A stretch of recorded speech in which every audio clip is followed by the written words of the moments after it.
మా మామూలు గారికి అందరు గట్టిగా చెప్పట్లు కమల్ మామకి కాదు ఎక్కడైనా సరే ఆయన సెట్ అనుకుంటుంది కదా ఆ యొక్క బ్లడ్ ఆ యొక్క స్ట్రగుల్ మా కోచ్ మాకు చిన్నప్పటి నుండి నేర్పించారు. ఇంకొక మాట మాట్లాడి మేడం సహకరించారు. సహకారం అంటేనే రామకృష్ణ మేడం, పాజిటివ్ అంటేనే రామకృష్ణ. ఆయన చిరునవ్వుతో ఎలాంటి వాళ్ళని కూడా పాజిటివ్ వేసుకొని ఆకట్టుకుంటారు. వారికి పెద్ద అభినందనలు. మరొక విశేషాలను వచ్చేసినటువంటి పెద్దలు మరియు క్రీడాకారులకు మా ఎమ్మెల్యే భూమి జయనారాయణ తరఫున మా తెలుగుదేశం పార్టీ తరఫున ప్రత్యేక ధన్యవాదాలు తెలుపుతూ తొమ్మిది జాతర సందర్భంగా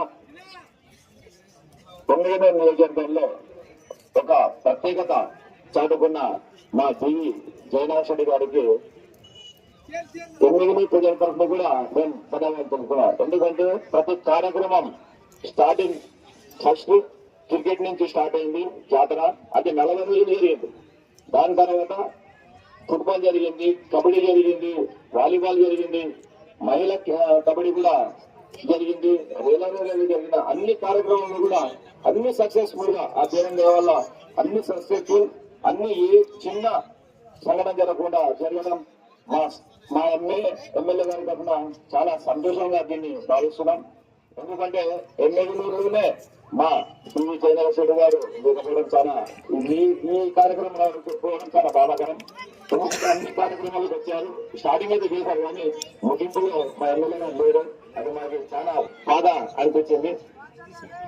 విజయ్ ఈ సభలో ఈ కార్యక్రమంలో చాలా మంది ఆర్గనైజర్స్ టీవీ సైన్యం చాలా గట్టిగా ప్రయత్నం చేసి అన్ని కార్యక్రమాలు సక్సెస్ చేసింది.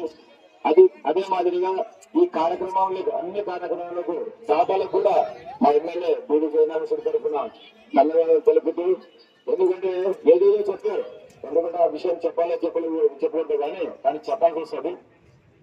మా ఎమ్మెల్యేలో చాలా మంది దాతలు ఉన్నారు. ఈ కార్యక్రమంలో చాలా మంది సగం దాతలు ఉంటారు.